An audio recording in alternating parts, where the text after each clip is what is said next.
Sunday மதியம் lunch செய்ய கிச்சனுக்கு வந்தாச்சு. இன்னைக்கு என்ன ஸ்பெஷல் பார்த்தீங்கன்னா கீ ரைஸும் சிக்கன் கிரேவியும் தான். வாரம் மோஸ்ட்லி பிரியாணி தானே பண்ணுறோம். அதனால இன்னைக்கு கொஞ்சம் டிஃப்ரெண்ட்டாக இந்த கீ ரைஸ் பண்ணலாம் அப்படின்னு பிளானை போட்டாச்சு.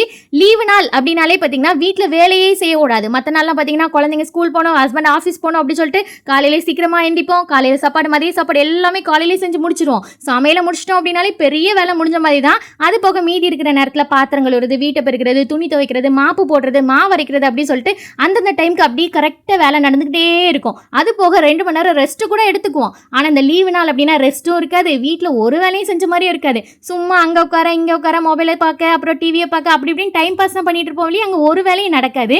ஏன்னா காலையில் எந்திக்கிறதே லேட்டு. அது போக காலையில் சாப்பாடு சாப்பிட்றதுக்கு 11 மணி, மதிய சாப்பாடு செஞ்சு சாப்பிட்றதுக்கு 3 மணி ஆயிடுது. வயிறு பசிக்குமே சாப்பிடணுமே அப்படிங்கிறதுக்காக தான் அந்த சமையலே பண்ணுறோம். இல்லைனா அதுவும் கூட என்னத்தையோ ஒன்று சமையலை முடிச்சிட்டோம் அப்படின்னா வேலை முடிஞ்சது அப்படிங்கிற மாதிரி தான் நினைக்க தோணுது.